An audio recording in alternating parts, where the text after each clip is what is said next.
Supreme court में फौजी अदालतों के केस की समाअत शुरू। ख्वाजा हारिस का लियाकत हुसैन केस का हवाला। कहा, यह सिविल जुराइम में मिलिट्री कोर्ट में सिविलियन के ट्रायल का मुकदमा है। जस्टिस जमाल खान मंदुखेल ने रिमार्क्स दिए कि देखना है कि किन सिविलियन का किन हालात में ट्रायल हो सकता है।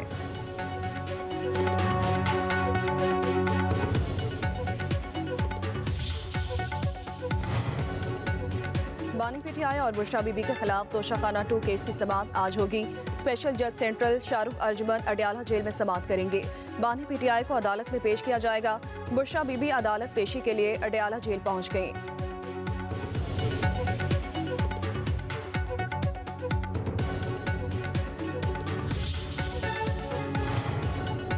स्पीकर कौमी असम्बली अयाज सादिक ने हुकूमती और पीटीआई की मुज़ाकराती कमेटी का इजलास 16 जनवरी को तलब कर लिया। मुज़ाकराती कमेटी का तीसरा इजलास 11:30 बजे पार्लियामेंट हाउस में होगा। तहरीक इंसाफ अपने तहरीरी मुतालिबात पेश करेगी।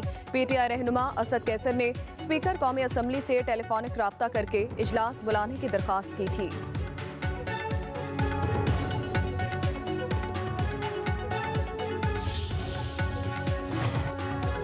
वज़ीर-ए-आज़म शहबाज शरीफ की ज़ेर सदारत वफाकी काबीना का इजलास आज सुबह 11 बजे होगा। 8 रुकनी एजेंडे पर गौर किया जाएगा। राइट साइजिंग कमेटी की सिफारिशात मंजूरी के लिए पेश की जाएंगी। नार्कोटिक्स डिवीजन को वजारत दाखिला में ज़म करने की मंजूरी दी जाएगी। एविएशन डिवीजन को वजारत दिफा में ज़म करने की समझी पेश की जाएगी।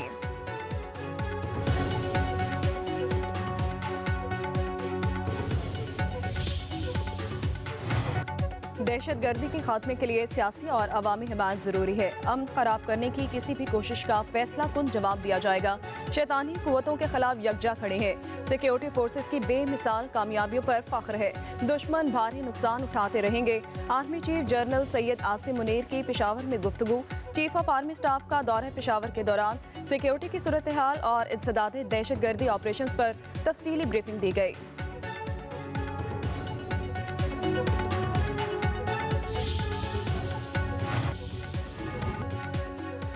बानी पीटीआई और बुशरा बीबी के खिलाफ 190 मिलियन पाउंड केस का फैसला तीसरी बार मौखर। फैसला सुनाने के लिए नई तारीख 17 जनवरी मुकर्रर कर दी गई है। एहतसाब अदालत के जज नासिर जावेद राना अडियाला जेल से वापस चले गए। बानी पीटीआई और बुशरा बीबी के पेश ना होने पर अदालत की बरहमी। जज नासिर जावेद राना ने रिमार्क्स दिए, आज फैसला बिल्कुल तैयार था। बानी पीटीआई को दोबारा पैगाम भेजा मगर वो नहीं आए। मुल्जिमान के वकला भी नहीं पहुंचे। ट्रायल के दौरान मुल्जिमों के कई मौके दिए गए। 190 मिलियन पाउंड रेफरेंस का फैसला 18 दिसंबर को महफूज किया गया था। फैसले के लिए 23 दिसंबर, फिर 6 जनवरी, फिर 13 जनवरी की तारीख मुकर्रर की गई थी। अडियाला जेल के अंदर और बाहर सिक्योरिटी के खुसूसी इंतजाम किए गए थे। हम बिल्कुल तैयार होकर इस नीयत से आए थे कि आज फैसला सुनाया जाएगा, लेकिन ये फैसला जज साहब ने अपनी मर्जी से डेट डाल करके आगे मौखर किया है।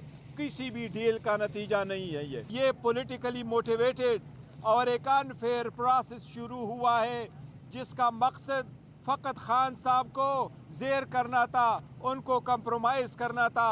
उसकी बीवी को भी इसमें इसलिए शामिल किया गया ताकि खान साहब पे प्रेशर डाले। 190 मिलियन पाउंड रेफरेंस का फैसला ना आना किसी डील का नतीजा नहीं। जज ने अपनी मर्जी से फैसला नहीं सुनाया।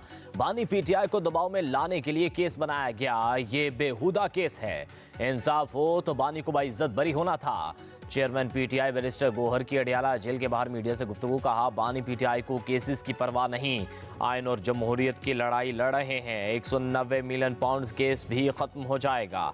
सलमान अकरम राजा बोले, मुज़ाकरात और अलकादिर केस का आपस में ताल्लुक नहीं। कोई ये तासुर ना दे कि किसी डील की वजह से फैसला मौखर हुआ। बानी पीटीआई अपनी बेगुनाही को अदालत में साबित करेंगे। हम कोई डील नहीं करेंगे। हुकूमत से मुज़ाकरात इंसाफ, इंसानी हुकूक और जमहूरियत की बालादस्ती के लिए कर रहे हैं।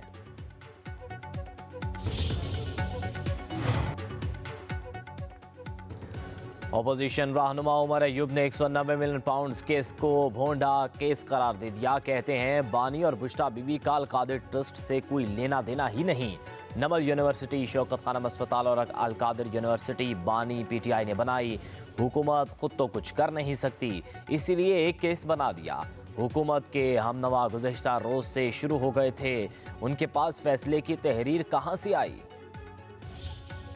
फॉरेन फंडिंग के केस के अंदर तकरीबन जो गैर हाजिरी और ताखीर मिलेगी वो आपको 6 साल के ऊपर मुहित मिलेगी। तोशा खाना के केसेस देखेंगे, रूटीन में 2-2 महीने की तारीखें लेना, मेडिकल सर्टिफिकेट जमा करा देना, जो ताखीरी हरबे इस्तेमाल करने की रिवायत है अदालती केसेस के अंदर, इस पे बानी चेयरमैन PTI ने तो मेरा ख्याल है PhD की हुई है। इतने बड़े डाके को 190 मिलियन पाउंड के डाके को इंडोर्स कर रही है काबीना। ये महज इत्तेफाक नहीं था, ये सोचा समझा एक मंसूबा था। ताखीरी हरबों में बानी PTI ने PhD कर रखी है। मुकदमात को तूल देने के लिए तमाम हरबे इस्तेमाल किए। झूठ, मुनाफिकत, फरेब की सियासत उनका वतीरा है। विफाकी वज़ीर इत्तलात तथा तरक्की सेनेटर तलाल चौधरी के साथ इस्लामाबाद में प्रेस कॉन्फ्रेंस कहा, कभी वकील तब्दील तो कभी वकालतनामा। तोशा खाना केस में 2-2 माह की तारीखें लेते थे। सच्चा बंदा कभी ताखीर करता है ना ही तारीख लेता है। काबीना में बंद लिफाफा कौन लेकर जाता है? 190 मिलियन पाउंड के करप्शन की तारीख में मिसाल नहीं मिलेगी। कौमी असम्बली में इज़हार ख्याल करते हुए तातारा ने कहा, कुरम में लाशें गिर रही थीं और ये विफाक पर धावा बोल रहे थे। PTI रहनुमा आपस में दस्तो गिरेबा हैं। उमर अयूब ने एक भी लापता का नाम नहीं लिया। रोज यहाँ किरदार कशी करते हैं। अपोजिशन हुकूमत को डिक्टेट नहीं कर सकती। हम वक्त पे पहुंच गए, लॉयर्स भी बाहर खड़े थे। आज इमरान खान को अलकादर में सजा सुनाई जानी थी। जज साहब ये कह के गए कि मुल्ज़मान की अदम मौजूदगी की वजह से ये मौखर किया जा रहा है। वक्त से पहले ही जज साहब निकल गए। मीडिया वाले पूछ रहे हैं कि ये कोई डील का इंतजार किया जा रहा है या इमरान खान के ऊपर प्रेशर क्रिएट किया जा रहा है। आज इमरान खान बिल्कुल खुश नहीं होंगे। मेरा ख्याल है कि वो इस चीज़ पे अपसेट होंगे। वो कह रहे हैं कि इसके ऊपर सजा सुनाओ ताकि हम ये केस हाई कोर्ट में लेकर जाएं। वो चाहते हैं कि सारी दुनिया को पता चले कि अल कादिर यूनिवर्सिटी क्या है। बानी PTI को आज सजा होनी थी, मौखिर होने पर वो खुश नहीं होंगे। बानी PTI चाहते हैं कि इसका फैसला जल्द हो ताकि सारी दुनिया को इल्म हो सके। अलीमा खान कहती हैं जज को बहुत मुश्किल पेश आएगी जब वो सजा का फैसला लिखेंगे। ये हुकूमत बहुत ज्यादा प्रेशर में है क्योंकि सारी दुनिया और पूरा पाकिस्तान देख रहा है।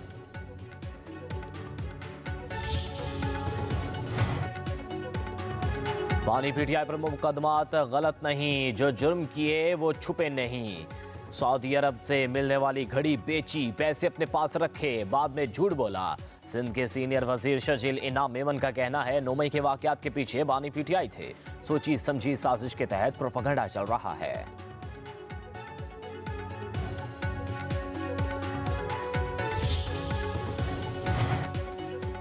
स्पीकर कौमी असम्बली सरदार अयाज सादिक ने हुकूमती और PTI की मुज़ाकराती कमेटियों का इजलास 16 जनवरी को तलब कर लिया। मुज़ाकराती कमेटियों का तीसरा इजलास 11:30 बजे पार्लियामेंट हाउस में होगा।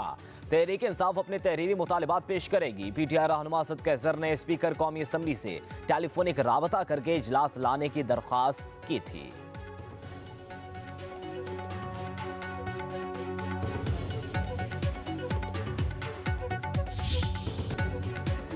विफाकी वजीर ख्वाजा आसिफ ने मुज़ाकरात को ड्रामा करार दे दिया। कहते हैं बानी PTI से किसी भी किस्म की डील नहीं हो रही, इन लोगों से ब्लैकमेल नहीं होंगे, ये संजीदा हैं, ना ही मुज़ाकरात की कामयाबी इनका मकसद है। ख्वाजा आसिफ का कौमी असम्बली में इज़हार ख्याल, कहा जो रवैया इन्होंने अपनाया क्या इसमें मुज़ाकरात हो सकते हैं? हमसे मुज़ाकरात क्यों कर रहे हैं? अगर ताकत कहीं और है तो ये उन्हीं से मुज़ाकरात कर लें।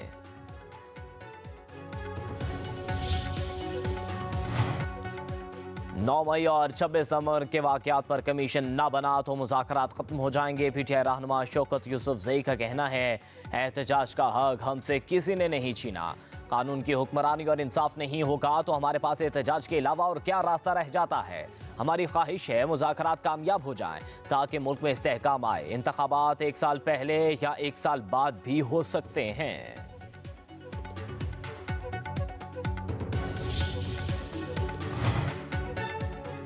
मशीर इत्तलात KP बैरिस्टर सैफ कहते हैं कि अलकादिर ट्रस्ट ऐसा केस है जिसमें पैसे बैरून मुल्क से पाकिस्तान आए। पैसे बानी PTI के अकाउंट में हैं और ना ही बुशरा बीबी के अकाउंट में। अलकादिर ट्रस्ट में बानी और बुशरा बीबी को कोई ज़ाती फ़ायदा नहीं हुआ। करप्शन वो होती है जिसमें मुल्की पैसा गैर कानूनी तौर पर बैरून मुल्क मुंतकिल किया जाए। कहा बानी PTI ने शरीफ और जरदारी ख़ानदान की तरह पैसा बैरून मुल्क मुंतकिल नहीं किया।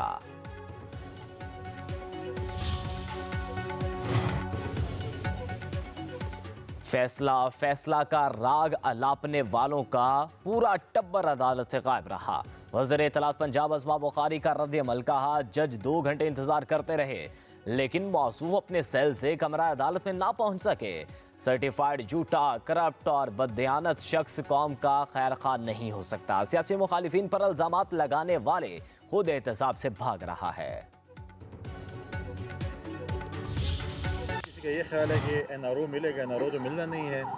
और आजकल आप देखें कि जो लोग कहते थे कि हम किसी सियासी जमात के साथ नहीं बैठना चाहते, हम किसी के साथ हाथ नहीं मिलाना चाहते, हम ये फॉर्म 47 वाले हैं, आज खुद फोन कर रहे हैं कि जी जल्दी जल्दी मुज़ाकरात करें। बानी PTI को NRO नहीं मिलेगा, उनकी रिहाई का फैसला अदालतों ने करना है। गवर्नर खैबर पख्तूनख्वा फैसल करीम कुंडी की पेशावर में मीडिया से गुफ्तगू कहा, अल्लाह ताला को बड़े बोल पसंद नहीं, पहले ये किसी पार्टी के साथ बैठने को तैयार न थे, आज बैठ रहे हैं। मुज़ाकरात सिर्फ संजीदा लोगों के साथ किए जाते हैं।